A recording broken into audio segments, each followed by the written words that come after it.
بسم اللہ الرحمن الرحیم۔ السلام علیکم رحمۃ اللہ وبرکاتہ۔ کیسے ہیں آپ لوگ؟ امید اور دعا کرتی ہوں کہ بھائی آپ سب لوگ خیریت سے ہوں۔ تو آج ہم کل نہیں فضائل اعمال کا ویڈیو اپلوڈ کر پائے تھے، تو بھائی آج ہم جا رہے ہیں فضائل اعمال پڑھنے۔ تو چلو آؤ فضائل اعمال سنائیں۔ اور ہمارا ویڈیو جو ہے اس سے پہلے والا جو میں نے ڈالا تھا وہ یہ تھا کہ تبوک میں حضرت کعب رضی اللہ عنہ کی غیر حاضری اور توبہ، تو اس کو پڑھا تھا ہم نے یہاں تک۔ تو چلو بھائی یہیں سے شروع کرتے ہیں آگے کا۔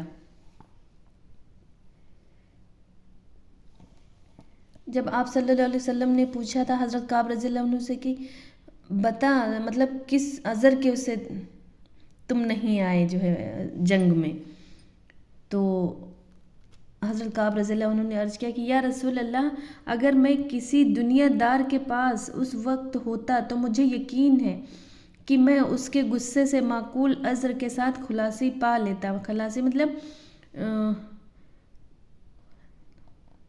مناسب چھٹکارا پا لیتا، معقول مناسب اور خلاصی مطلب چھٹکارا پا لیتا کہ مجھے بات کرنے کا سلیقہ اللہ تعالیٰ نے عطا فرمایا ہے، لیکن آپ صلی اللہ علیہ وسلم کے متعلق مجھے معلوم ہے کہ اگر آج جھوٹ سے آپ کو راضی کر لوں تو قریب ہے کہ اللہ جل جلالہ مجھ سے ناراض ہوں گے، اور اگر آپ صلی اللہ علیہ وسلم سے صاف صاف عرض کر دوں تو آپ صلی اللہ علیہ وسلم کو غصہ آئے گا، لیکن قریب ہے کہ اللہ کی پاک ذات آپ کے عتاب کو زائل کر دے گی۔ مطلب آپ صلی اللہ علیہ وسلم کے غصے کو اللہ کم کر دیں گے۔ اس لیے سچ ہی عرض کرتا ہوں کہ واللہ مجھے کوئی عذر نہیں تھا، اور جیسا فارغ اور وسعت والا میں اس زمانے میں تھا کسی زمانے میں بھی اس سے پہلے نہیں تھا۔ وسعت مطلب 3 کسادگی، اس سے پہلے نہیں تھا۔ حضور صلی اللہ علیہ وسلم نے ارشاد فرمایا کہ اس نے سچ کہا، پھر فرمایا کہ اچھا اٹھ جاؤ، تمہارا فیصلہ حق تعالیٰ ثانیٰ فرمائیں گے۔ میں وہاں سے اٹھا تو میری قوم کے بہت سے لوگوں نے مجھے ملامت کی کہ تو نے اس سے پہلے کوئی گناہ نہیں کیا تھا، اگر تو کوئی عذر کر کے حضور صلی اللہ علیہ وسلم سے استغفار کی درخواست کرتا تو حضور صلی اللہ علیہ وسلم کا استغفار تیرے لیے کافی تھا۔ میں نے ان سے پوچھا کہ کوئی اور بھی ایسا شخص ہے جس کے ساتھ یہ معاملہ ہوا ہو؟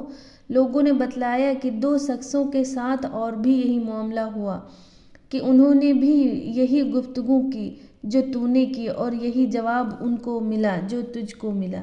ایک بلال ابن امیہ رضی اللہ عنہ، دوسرے مرارد ابن ربیع رضی اللہ عنہ بن ربیع رضی اللہ عنہ۔ میں نے دیکھا کہ 2 صالح شخص جو دونوں بدری ہیں، جنہوں نے جنگ بدر میں حصہ لیا تھا، ان کو بدری کہتے ہیں، وہ بھی میرے شریک حال ہیں۔ حضور اقدس صلی اللہ علیہ وسلم نے ہم تینوں سے بولنے کی ممانعت بھی فرما دی کہ کوئی شخص ہم سے کلام بات نہ کرے۔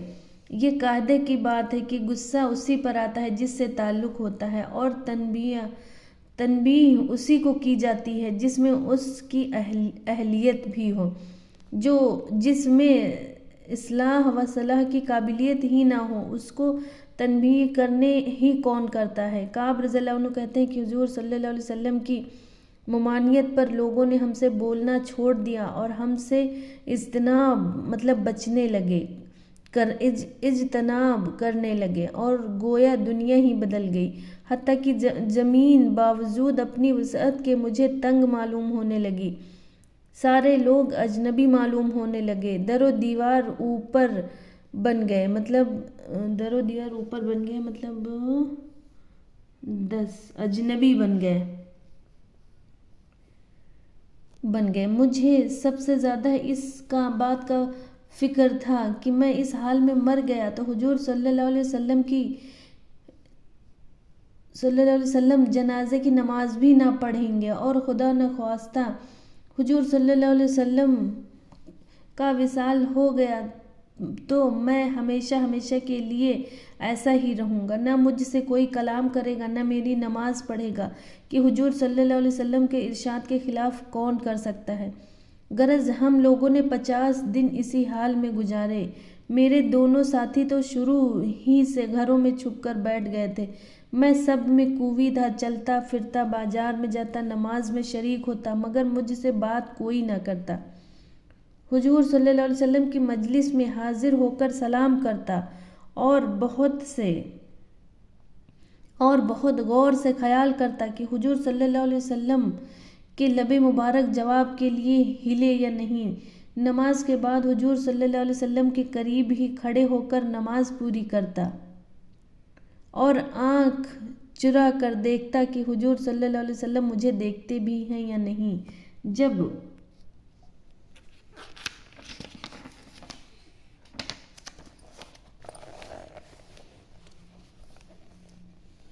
جب میں نماز میں مشغول ہوتا تو حضور صلی اللہ علیہ وسلم مجھے دیکھتے، اور جب میں ادھر متوجہ ہوتا تو حضور صلی اللہ علیہ وسلم منہ پھیر لیتے اور میری جانب سے اعراض فرما لیتے۔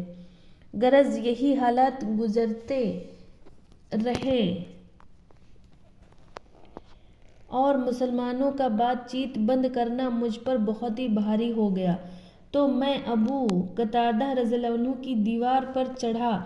وہ میرے رشتے کے چچا زاد بھائی بھی تھے اور مجھ سے تعلقات بھی بہت ہی زیادہ تھے۔ میں نے اوپر چڑھ کر سلام کیا، انہوں نے سلام کا جواب نہ دیا۔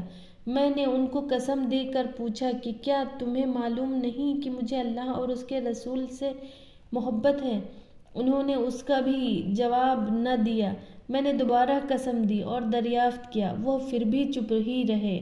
میں نے تیسری مرتبہ پھر قسم دے کر پوچھا، انہوں نے کہا اللہ جانے اور اس کا رسول۔ یہ کلمہ سن کر میری آنکھوں سے آنسو نکل پڑے اور وہاں سے لوٹ آیا۔ اسی دوران میں ایک مرتبہ مدینے کے بازار میں جا رہا تھا کہ ایک قبطی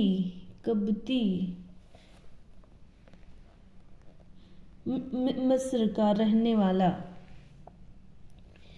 کو جو نصرانی مطلب عیسائی تھا اور شام سے مدینہ منورہ اپنا غلہ فروخت کرنے آیا تھا، یہ کہتے ہوئے سنا کہ کوئی کعب بن مالک کا پتہ بتا دو۔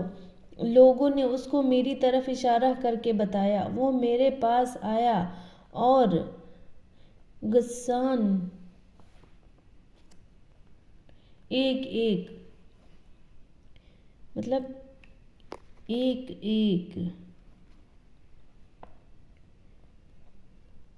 غسان کے کافر بادشاہ کا خط مجھے لا کر دیا۔ اس میں لکھا ہوا تھا، ہمیں معلوم ہوا کہ تمہارے آقا نے تم پر ظلم کر رکھا ہے، تمہیں اللہ ذلت کی جگہ نہ رکھے اور نہ ضائع کرے، تم ہمارے پاس آ جاؤ، ہم تمہاری مدد کریں گے۔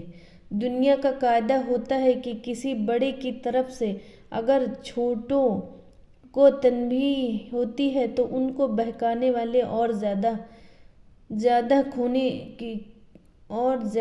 کھونے کی کوشش کیا کرتے ہیں اور خیرخواہ بن کر اس قسم کے الفاظ سے اشتعال دلایا ہی کرتے ہیں۔ ہاں یہ صحیح بات ہے، بے شک بالکل صحیح بات ہے۔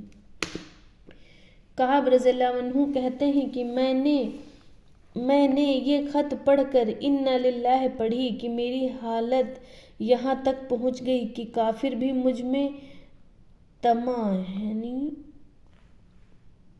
لالچ کرنے لگے اور مجھے اسلام تک سے ہٹانے کی تدبیریں ہونے لگیں۔ یہ ایک اور مصیبت آئی اور اس خط کو لے جا کر میں نے ایک تنور میں پھینک دیا اور حضور صلی اللہ علیہ وسلم سے جا کر عرض کیا کہ یا رسول اللہ، آپ نے اعراج کا مطلب منہ پھیرنے کی وجہ سے منہ پھیرنے کی وجہ سے میری یہ حالت ہو گئی کہ کافر مجھ میں لالچ کرنے لگے اسی حالت میں 40 روز ہم پر گزرے تھے کہ حضور صلی اللہ علیہ وسلم کا قاصد میرے پاس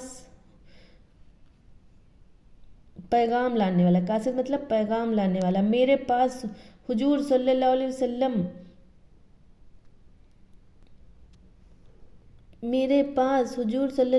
کا یہ ارشاد لایا، پیغام لایا، حکم لایا، لے کر آیا کہ اپنی بیوی کو بھی چھوڑ دو، اپنی بیوی کو بھی چھوڑ دو۔ میں نے دریافت کیا کہ کیا منشا ہے، اس کو طلاق دے دوں؟ کہا نہیں، بلکہ علیحدگی اختیار کر لو، اور میرے دونوں ساتھیوں کے پاس بھی انہی قاصد کی معرفت یہی حکم پہنچا۔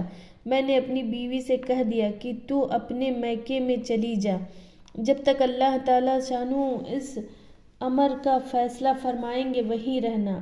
بلال بن امیہ رضی اللہ عنہ کی بیوی حضور صلی اللہ علیہ وسلم کی خدمت میں حاضر ہوئیں اور عرض کیا کہ بلال بالکل بوڑھے شخص ہیں، کوئی خبر گیری کرنے والا نہ ہوگا تو ہلاک ہو جائیں گے۔ اگر آپ اجازت دیں اور آپ کو گرانی نہ ہو، گرانی مطلب ناراضگی نہ ہو، تو میں کچھ کام کاج ان کا کر دیا کروں۔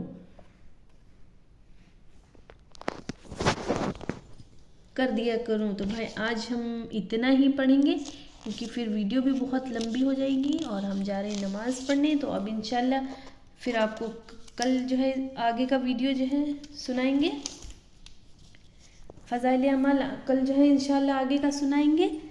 تو سب لوگ پلیز دعا کریں سب کے لیے، اور پوری امت محمدیہ صلی اللہ علیہ وسلم کے لیے، کل مومن مومنات کے لیے، کل مسلمہ کے لیے۔ اللہ سب کو خیر و عافیت دے، بیماریوں سے شفا دے، اللہ اپنی پناہ میں لے، قبر کے عذاب سے، دوزخ کی آگ سے، اے اللہ پل صراط کی راہ سے ہر مسلمان بندے کو اپنی پناہ میں لے۔ میرے رب العالمین تو رحم فرمانے والا ہے، اے اللہ تو کرم فرمانے والا ہے۔ اللہ حسبنا اللہ و نعم الوکیل علی اللہ توکلنا، آمین ثم آمین۔ السلام علیکم رحمۃ اللہ وبرکاتہ۔